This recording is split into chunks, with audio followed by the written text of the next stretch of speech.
कहिए के बोझा 8 दिन का काट के रखल बा। ई हवा डबा से दबा देता, घरवो रख देता, एक होगा तो पीट देती। मरद के तनको बुझाता धान का हो गईल। आवत लसन तना हवा डबा दबा देता, तनको इनके नहीं के बुझात। बस घर में घुस घुस के बस ई करता ना, आज आवत लसन काल आवत लसन दावे दावे के हइये नहीं खे।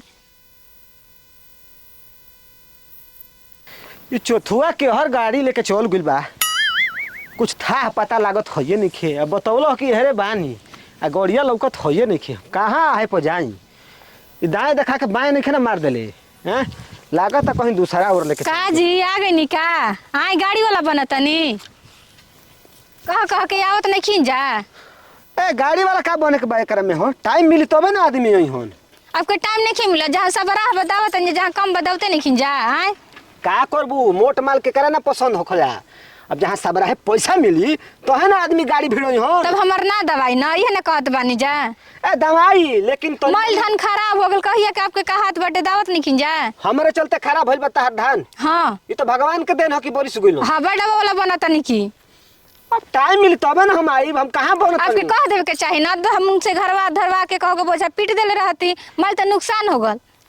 अब तो इतहार न समस्या बा, पहले ही जब पिटही के रहे तो ले जाके पीट लेला। आपके कहे के चाहिए ना कि हमार गाड़ी खाली नहीं खे। गाड़ी वाला कबो कोई हंस कि हमार गाड़ी खाली नहीं खे। जानते बाड़ू कि आजकल 10 दिन के काम बा, 10 दिन के लहार बा, बाहर बटे। एकरा बाद तो गाड़ी दम ही हमार मरद डहले बा, पहले ही पूछ लेले रहती है कुल करे ना जा। अब अपना मरद के चलते हमारा के मत बोला जान लू। उहो कहत बुआ घरवा की आ जइहन जा, काल अइहन जा, रोज अपना खेत पे ले चल जत ना घरे। यही तरह झोंकबू तनी सुखा जाए दा, हवा पानी लाग जाए दा तो दा दे परसों दिन आके। परसों ले चौथा दिन ना होखे।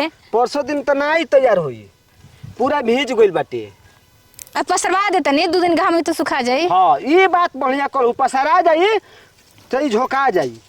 ए मर्दे का करी, कोई को गांव में हवा डबा खोज लहनी, कोई खालिए नहीं खस मिलत। बुझाता कि अब हमार धान कटाई वटाई ना, मैं सर जाई वही तरह। ससुरा कौनो नहीं खस नाम ले, जाने तरसन कि कम बा न, तो पहले ही कहत तरसन कि भैया हमारा टाइमे नहीं खे, गाड़ी बुक बा तो हेने व्यस्त बा। का अब कही, गरीब आदमी यही तरह बर्बाद बा।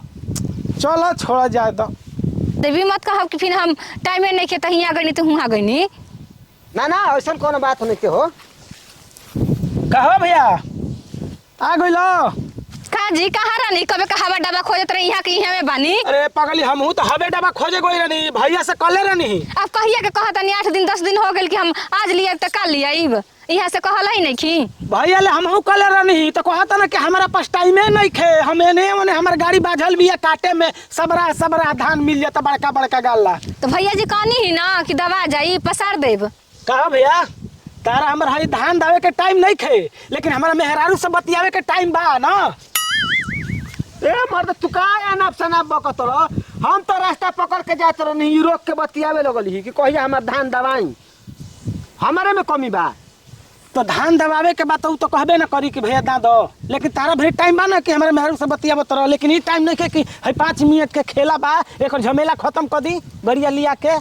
एक मतलब मुंह खोल के बोला तड़ी तो हम मुंह बंद करके चल जाई, जवाब ना कर दी तब तो गरिया लगी। हाँ कि गुंग बा, मुँह ने कुछ बोला तो नहीं खे, इतना चिलोई में मर्दे सुनते नहीं खे। बुझाता कि फ्री में कटवा जाते, मती मार मरला जा कि मर्दे चिरौरी करवा दहला जाता हन जना, गाड़ी वाला बड़ा जा कि कबाड़ी वाला बड़ा जा मर्दे तहन जना। ये मर्द भैया का तुम कबाड़ी वाला बने में जाय दी ना काते हंस कइले बानी। हमके टेकरावत हमर मोय धान भिजा दहलो। समझावे लो ना अपना मर्द के। जाय दी कहनी ना परसों दिन आके दा दे पसार देव। पसार दियो, भीज गइल बा, हमारा दिन से भीजल बा। हमी कहले कि भगवान बरिस दा बदरी लग जा। जानतर भैया ओ दिन कहनी दाँत देले रहित न तो भीजल ना रहित। अब देख तर कितना कष्ट होई एकरा के खोल पसार। तू नहीं खा जाना, हमार ड्राइवर चौथू कबारू बसरबा ओके कई बार कहले भाई, लेकिन का करब सबरा है जहाँ मिलल तहाँ लगा देला। अब कहले कि एक बार ठिया पर गाड़ी लाग गइलो तो जले खत्म ना होई तले हिली ना। आ किसानो वैसने बनन, कहला कि तुम के दाम ना दे जले हमर पूरा काम ना करब तो। ए भैया हमारा तारे ड्राइवर से का मतलब है, हमारा तो मालिक से न मतलब बा हो। तो मालिकवा ड्राइवर पे चलत बा, मालिकवा ड्राइवर पे चलता लोग बनावत रह, तू जो ड्राइवर सिखाइबा उहे ना करी। अच्छा आए माने हम ड्राइवर के सिखा पढ़ा दिल बनी। तभी ना बड़का बड़का गाला में लगा बता आ छोटी को गाला में हाला लागता करे। हो गई तहार कटा जाई, जितना तहार धान नहीं उतना तो ड्रामा को के रख देलो। ए भैया देखो पारा पारी दोनों जना झाड़त रह जाए, खाली मैं जाए दी ना। तो तू झाड़त रह। चलिए आइम ना परसों दिन दावे। जो तारे से समझदार तो तहार मेहरारू बड़ी, ये हमारे घर रहती तो हम करोड़पति बन जाती। जानतर भैया जामा पूजी ओतनिए धान बा जनते बड़ो ये मानी तो कम मानी तो अब बहनी फोन ना मिया ला ना तबे तो फोन तते ना जावती रो उठाते नहीं थी फोन हां ए तारा काम खोजो तन कि तू के हर लगोले बड़ा हो तो दवा में ना दन मते गांव में लगा दे बड़ा। हां आधा तो तेरे ताते बात है तेरे बहनी ने फोन देने हां। अरे तो बाजार तो बड़ा दूर बा, दिन भर लग जाई बार ना। अब तो नवे हाथ में मते जल्दी दाई ठीक बा हम जल्दी जा। अब ने बार थानो नहीं तो थई ने कितना घंटा लगी हो जाए? वो तो 2 घंटा ते बात है बे अब इतनी त्योरी ताते ते बाई दे आउ जा कटला के बाद हिंकोरो काटे के बा।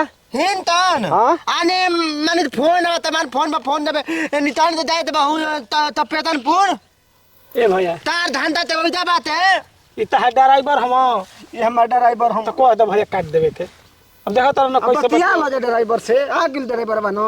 चल हम बरिंगवा ले ले आओ। दाई दाई बन्नी दे लेते ते आई तहरा में 2-3 दिन टाइम बनाओ तले हो जाई काम। हां जा जा भैया ए धनिया देख देख लेली ना ई ड्राइवर और मालिक दोनों मिलल बड़ा से पापा जी। हां भैया तो इतनी थिया था काहे ना अरे आप लोग के कहा हाथ बटे 8 दिन के दावे के दावते नहीं खिंजा। बतावा दूसरा तो दारा ते ना दा तो तेरा जा ढेर में कहा चल जात बनी जा।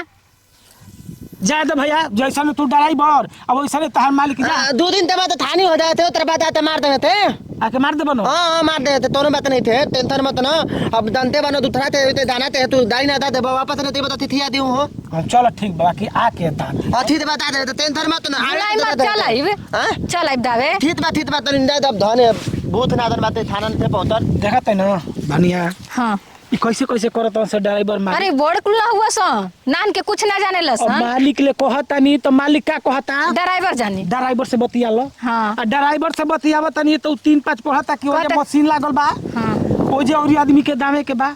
चली का करब दवा जी तो अपन चल जी घरे बुनी बरखा के दिन बा। देख हम तो से को बात कहते परसों दिन दा दी हो तो ठीक है बा। ठीक है बना तो अपन ले चल के कह के बोझा घरे पीटल जी। हां ये हमहू कहल चाहते हाँ, तो ई चल। भइल समझदारी। चली चल चले के घर चल। परसों दिन दवाई तो दवाइए जाई ना तो का करबे घरे ले चलल जी। हां पीटल जी घर चल। चल